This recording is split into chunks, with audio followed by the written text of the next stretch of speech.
हाथ उठाए कहत हो, कहा बजाऊं ढोल, श्वासा खाली जात है, जामे तीन लोक का मोल। बोले एक श्वास तुम्हारी बहुत कीमती है। कल एक प्रश्न कर रहे थे कि आप बता सकते हैं संसार में सबसे बड़ा डर कौन सा है? हमसे पूछ रहे? हाँ, आपसे। तो हमारे लिए सबसे बड़ा डर है कि मैं कभी किसी पल प्रभु को ना भूल जाऊं, बस। ना मृत्यु का डर है ना काल का डर है। समुझ जी आए शरण ते डरत ना काल दर, जिए काल बस ना रहे। मृत्यु तो जैसे फूलों का खुशबूदार हार पहनने के लिए हर समय तैयार रहता है ना कोई, लाओ लाओ पहनाओ, ऐसे मरने से सब जग डरा मेरो मन आनंद, चौड़ी छाती करके कहते हैं। जिस मृत्यु से सब भयभीत होते हैं ना, उस मृत्यु को गले लगाने के लिए हर क्षण राजी हैं। क्यों? प्रिया जी के लिए, प्यारी जी के लिए। अभी छूटे, अभी गए, अभी गए। कुछ तो आवरण है ही है ना। हर समय तू बाधा पहुंचा रहा है मेरी प्यारी जी के राग रंग में। हट तू, तेरे लिए अब स्थान नहीं रह गया, तेरे लिए कोई महत्व नहीं रह गया। डर है तो इस बात का कि कहीं किसी भी वस्तु, व्यक्ति, स्थान के प्रभाव से प्रिया जी को भूल ना जाऊं, बस। और कोई डर नहीं। हमारे आचार्य कहते यही डर है डरपि हरिवंश हित, जिनो भ्रमय गुण सलिल पर, जी नामन मंगल लोक तीन सुहरि पद। कोई श्वास प्रियाजू से बिलग चली गई, इस बात का डर, बस। हाथ उठाए कहा तो हो, कहां बजाऊं ढोल, ढोल बजा के कहूं? अरे दोनों हाथ उठा के कहता हूं कि तेरी एक श्वास में त्रिभुवन का मूल्य छुपा हुआ है। त्रिभुवन पति भगवान की सिवाय श्वास का और कोई मूल्य नहीं। तो कल उनसे कहा कितनी आयु के? 50-55 के। 55 वर्ष तक आज तक जो कमाया 5 श्वासें नहीं खरीद सकते उससे।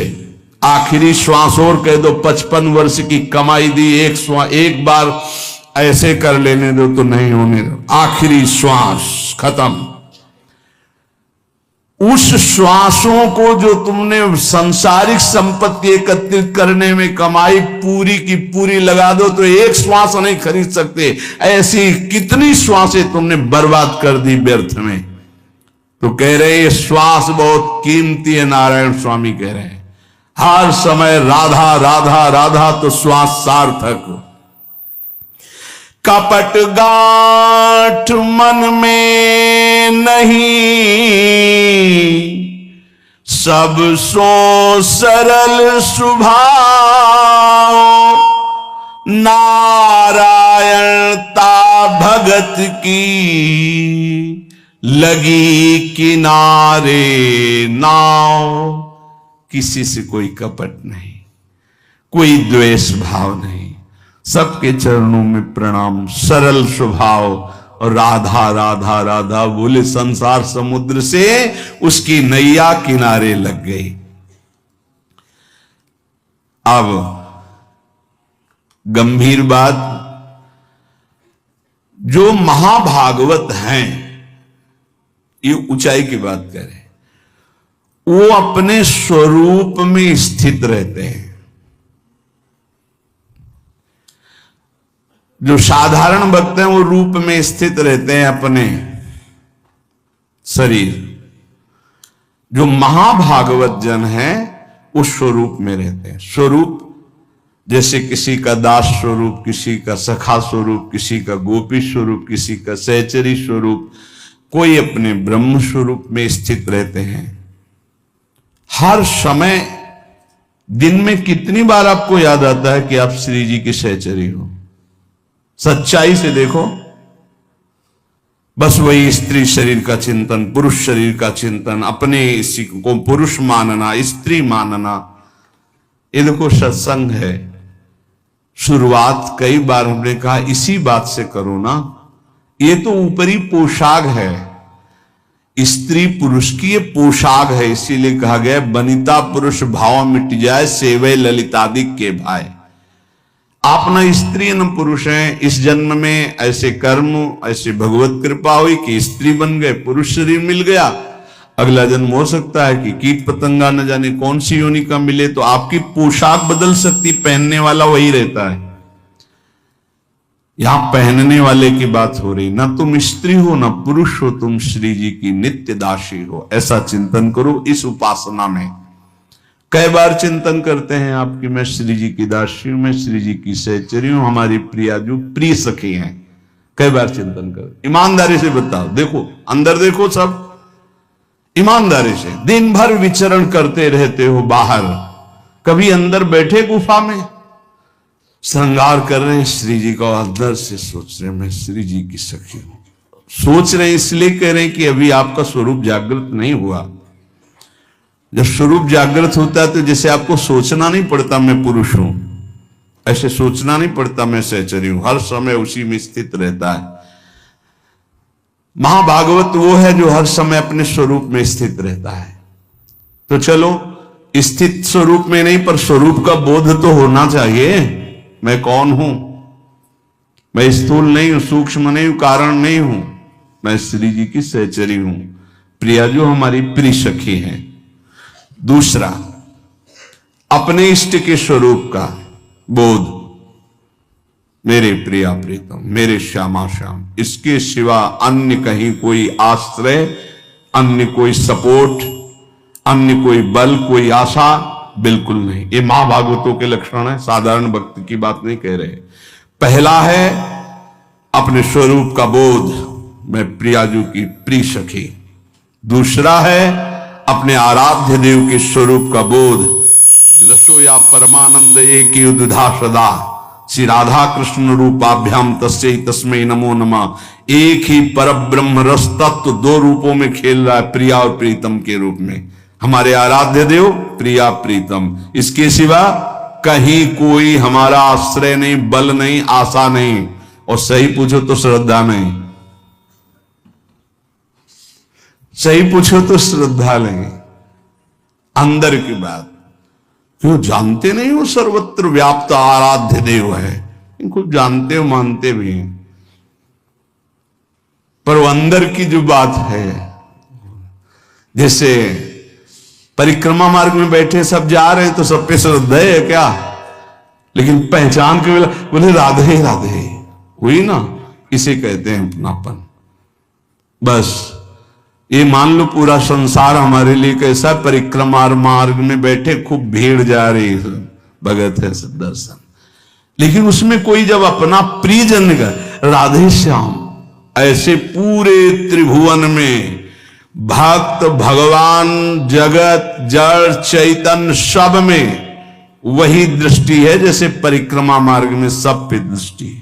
धन्य है प्रभु, इतने रूपों में आप, लेकिन प्रिया प्रीतम ये पहचान, बस और कहीं पहचान नहीं। ये है अपने इष्ट के स्वरूप का बोध। तीसरा, जो स्वरूप बोध और इष्ट बोध के साधन मिले हैं गुरुदेव से, उसमें परम आसक्ति, कोई मिलावट अन्य की नहीं होनी चाहिए। हम सत्संग सुन रहे हैं, सत्संग में सर्वव्यापी शब्दों का प्रयोग होता है, कोई भी लाभ ले सकता है।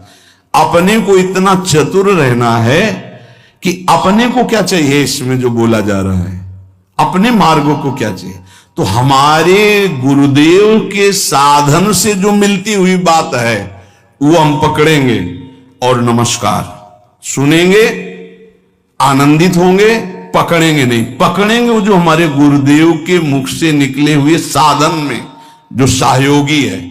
ये प्रवीणता साधक में होनी चाहिए। नहीं तो आप कहोगे कल ये कह रहे थे आप और आज ये कह रहे हो, तो कल का सिद्धांत और चल रहा था, आज का सिद्धांत और चल रहा, दोनों सिद्धांतों के शब्दों का एक दूसरे से विरोध होगा। ये समझना, ये प्रवीणता होनी चाहिए। जो गुरुदेव ने स्वरूप बोध और इष्ट बोध के लिए साधन दिया है उसी पे रति होनी चाहिए। ये बड़ा प्रवीण साधक पकड़ेगा नहीं तो नहीं पकड़ पाएगा। कौन सा ऐसा कार्य है जो हमारी प्यारी जी के चरण चिन्हों से न बन जाए?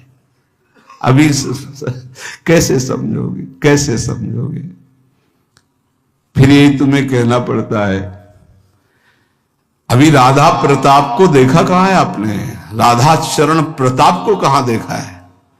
अरे नरक जाते हुए जीव को नवनिवृत्त निकुंज में स्थापित कर दे, जिनकी करुणा कोर मात्र। अभी राधा कृपा को कहां देखा? क्या चाहिए तुम्हें, क्या समझना है? अनंत कोटि ब्रह्मांडों के स्वामी श्री कृष्ण चंद्रजू से ही सब शक्तियां हैं, सब वैभव है। अरे वही राम है, वही श्याम है। अभी समझ में नहीं आया क्या? हनुमान जी चरण किसके सहलाते रहते हैं? जिनके चरणों को सहलाते रहते हैं वही श्याम सुंदर है। हम यहां बंसी पकड़े वहां सारंग हैं, वही तो है। और वो जिनके चरण से सहलाते हैं वो प्रिया जो है। कैसे धीरे से बोलना पड़ेगा इसलिए कि सब नहीं समझते हो। श्यामा जो के चरणन की बलिहारी जे हैं बसत, इसीलिए इष्ट बोध होना चाहिए। धनी धनी राधिका के चरण, सखा बोल रहे हैं प्रभु के नित्य सखा। धनी धनी राधिका के चरण, सुभग शीतल अति सुकोमल कमल के से बरन। धनी धनी राधिका के चरण, नख चंद्र चारु अनूप राजित विविध शोभात। क्वणित नूपुर कुंज विहरत परम कौतुक करन। नंद सुत मन मोदकारी विरह सागर तरन। दास परमानंद छिन छिन श्याम जिनकी शरण। धन धन राधिका के चरण। समझ में नहीं आ रहा? अभी तुम्हें लग रहा है सपोर्ट के लिए कुछ चाहिए? अरे जिनके चरण हनुमान जी सहलाते, उनके चरण चापत चरण मोहन लाल। कुंवरी राधे पलंग पौड़ी सुंदरी नौबाल। कैसे इष्ट बोध, ये जो पूज्य बाबा ने कहा स्वरूप बोध, स्वरूप बोध में ठसक रहेगी। हम श्री श्यामाजू के बल अभिमानी टेढ़े रहे मोहन रसिया। सो समझ में आया? स्वरूप बोध है मैं प्रियाजू की नित्य सहचरी हूं, दासी हूं। प्रियाजू जिनकी स्वयं लालजू आराधना करते हैं। रसघन मोहन मूर्तिम विचित्र केलि महोत्सवोल्लसितम। राधा चरण विलोडित रुचिर शिखंडम हरिम बंदे। तो उपासक को अपने उपास्य देव की उपासना जो गुरु प्रदत्त है उसी से संबंधित बातें सुननी चाहिए, अन्यथा कान बंद रखना चाहिए। नहीं तो फिर वो दोष जो वो आ जाता है। अमुक पाठ कर लें, अमुक स्तोत्र कर लें, अमुक रक्षा कवच कर लें, इन पर विश्वास है। 4 कण रज के लेके पूरे शरीर में लगा लिया वृंदावन की, इससे बड़ा कोई रक्षा कवच नहीं है। अरे इसी रज को ऐसे ऐसे करके भगवान की रक्षा कवच में भगवान का नाम उच्चारण किया जा रहा है। भागवत में पढ़ के देख लो। ये वो रज है जो भगवान स्वयं अपने मस्तक पर धारण करते हैं। नहीं समझ में आया? अनुब्रजाम में हम नित्यम पुए त्यंग रेणु भी। और कुछ न समझ में आवे तो कह रहे हैं भक्त चरण रज लेने के लिए पीछे पीछे डोलता हूं। तो ये तो महाभागवतों की प्रेममयी आंसुओं से भींगी हुई भूमि है। और स्वयं प्रिया चरण रज जान के लुठत रसिक सिरमौर। इसलिए अपने भजन रस सिद्धांत को समझे और जप गुरु प्रदत्त ही होना चाहिए। ये महाभागवतों की बात कर रहे हैं। ऐसा नहीं कि कहीं पढ़ लिया आपने कि ये इतने महीने जपने में ये सिद्धि आ जाएगी। भूल मत करना। गुरु प्रदत्त नाम और मंत्र के सिवा कहीं भी हमारी रुचि नहीं रह जानी चाहिए कि थोड़ा 5 माला ये कर लेते हैं कि उससे सपोर्ट हो जाएगा और इससे ये हो जाएगा और फिर अपना गुरु मंत्र जप लेते हैं। ऐसे आते हैं प्रश्न। वो बाहर के होंगे अपने रसना कटो जो अन रटो। गुणानुवाद अपने आराध्य देव का। श्रवण फूटो जो अन सुनो। ये महाभागवतों की रस की बात है। भक्ति के विघ्न को बर्दाश्त ना करना, ये भक्त का स्वभाव होना चाहिए। हम लोग बहुत ढीले हैं, भक्ति के विघ्न को हम विघ्न ही नहीं मानते। कितनी देर से भजन छूटा है तुम्हारा, कितनी देर से तुम प्रभु से विमुख हो उस वस्तु व्यक्ति स्थान के प्रलोभन में। बड़ा विचित्र है। बहुत सावधान, बहुत सावधान। माया की चकाचौंध भुलवा देती है हरि को, चकाचौंध भुलवा देती है। संसार का आकर्षण इतना बड़ा है, यही तो बड़ा विचित्र।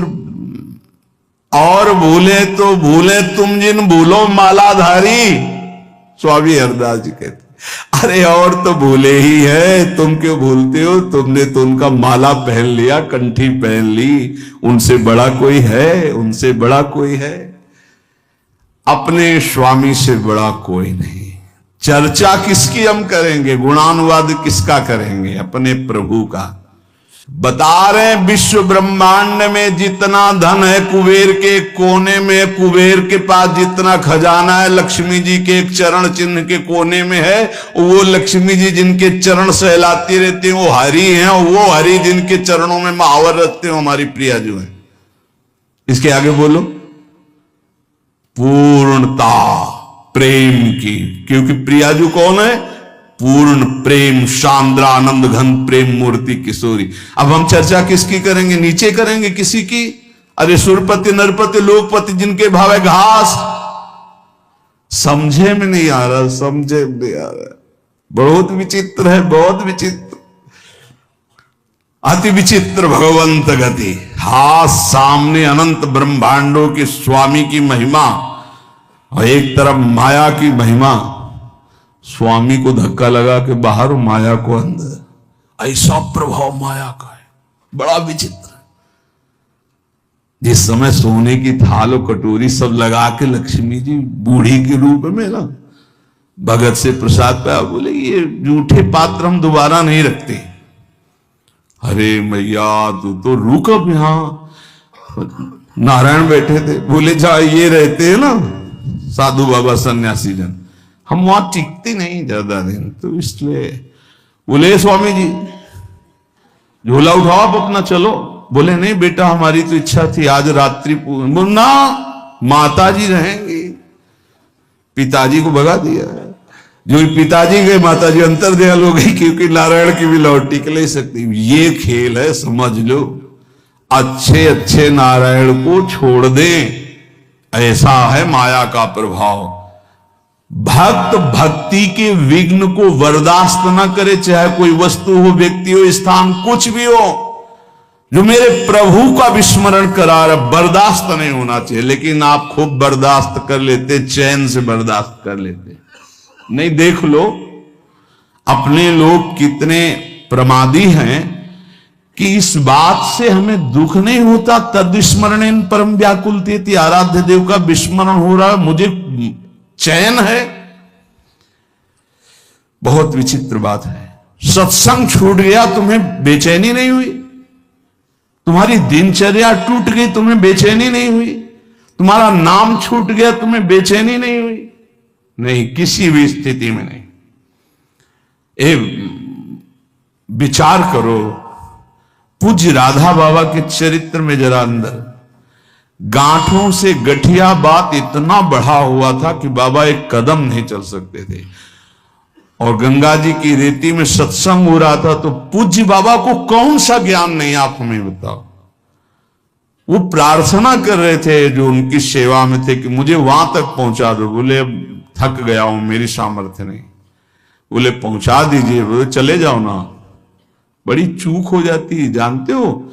जब हम चरित्र पढ़ते हैं महापुरुषों के, तब लगता है वो महापुरुष है। जब सेवा में होते ना पास, तो नहीं लगता। देखो कैसे उत्तर दे रहे हैं बाबा को। इतना ही प्रिय तो आप चले जाओ, हम तो थक गए हैं।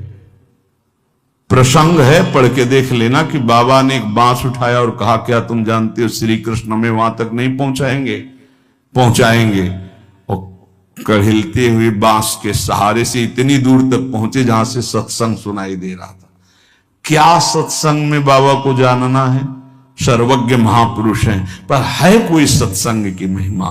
क्या हमारे अंदर चुभता है कि आज का सत्संग छूट गया? क्या चुभता है आज का वाणी पाठ छूट गया? अरे जिस सभा में हम बैठकर वाणी गायन हो रहा है उसमें बैठे, प्रियाजू का यश हो रहा है, साधु मंडली में बैठे, इससे बड़ा सौभाग्य क्या हम जलते हैं कि आज हमारा इतनी देर से भजन छूट गया? क्या हम कभी रोए कि हमारी सेवा छूट गई? प्राणांतक कष्ट हो तो भी सेवा नहीं छूटनी चाहिए। प्राणांतक कष्ट हो, अगर हम शकील पाते हैं तो शकील शकील करके वो सेवा कर देंगे।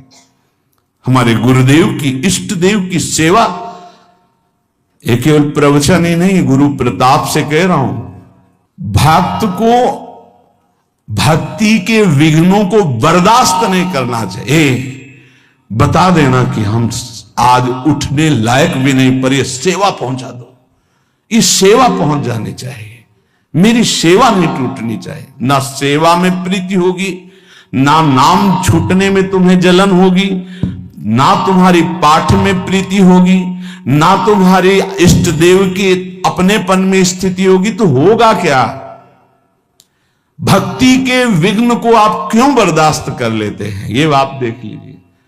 हमें लगता है जितना इष्ट और गुरु का दुलार मिलता है तो हम उसको पहचान नहीं पाते। हमें लगता है संसारिक तौर तरीके से लगता है, हमें नहीं लगता कि हम पर अपार कृपा है। पांचवा, भक्ति के फल को गुप्त रखना। ये पांचों आज ये बहुत बड़ी महान बातें हुई। अपने स्वरूप का बोध, अपने इष्ट के स्वरूप का बोध, जो गुरु प्रदत्त साधन उस पर निष्ठा, जप और गुणानुवाद अपने आराध्य देव का है, भक्ति के विघ्नों को बर्दाश्त न करना, और ये भक्ति के फल को गुप्त रखना। जो हमारे इष्ट और गुरुदेव की कृपा से आध्यात्मिक उन्नति हो रही, उसे कभी ना बोले, ध्यान रखना, नहीं वहीं रुक जाएगी, बंद हो जाएगी। पकड़ो इस बात को, अपनी स्थिति कभी नहीं व्यक्त करनी चाहिए। इसमें पांचवा, भक्ति के फल को गुप्त रखना चाहिए। आपको स्वप्न में अच्छे स्वप्न आ रहे हैं, दिन में कोई अनुभूतियां हो रही, गुरु कृपा प्राप्त हो रही है, आपको प्रियता मिल रही है, भागवतिक आंतरिक उन्नति हो रही, बिल्कुल गुप्त, कुछ नहीं बोलना। बोले नहीं गुरु से तो बोल दे, क्यों? गुरु अल्पज्ञ है क्या?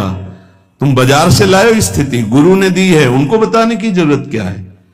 उनको बताने का मतलब अपने अहम को पुष्ट करना नहीं, फिर स्थिति नहीं रहेगी। ना गुरुदेव से कहनी है ना किसी से।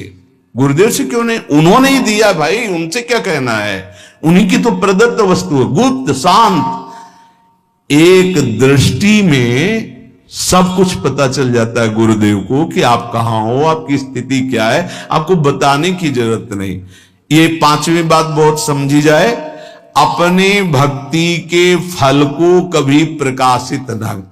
अब आपकी कृपा से निरंतर मंत्र चल रहा है, बंद हो जाएगा, कहीं भी बोल दो बंद हो जाएगा, देख लेना। बहुत इससे हमें लगता है आपका अब निरंतर भजन होता है, कहां आपकी कृपा से जो कुछ हो जाता है, अब आप देख लो जैसा निरंतर, तो कहां देख लो, तो झूठ भी नहीं होगा। क्योंकि कभी तो हम गाढ़ निद्रा में सोते होंगे, तो मुझे तो पता नहीं उस समय चलता है कि नहीं चलता, अब आप जानो। कभी भी अपने भक्ति के आंतरिक वैभव को प्रकाशित ना करे।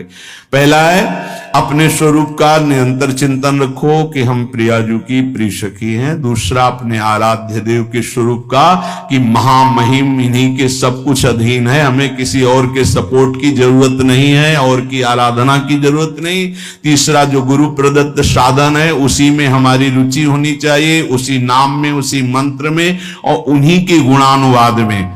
और चौथा, भक्ति के विघ्नों को बिल्कुल बर्दाश्त न करे, जो हमारे प्रभु का विस्मरण करा दे उससे बचने की कोशिश करे। पांचवा, भक्ति के फल को गुप्त रखे, भक्ति के अनुभव को गुप्त रखे। शेष चर्चा आगे। श्री राधा वल्लभ लाल की।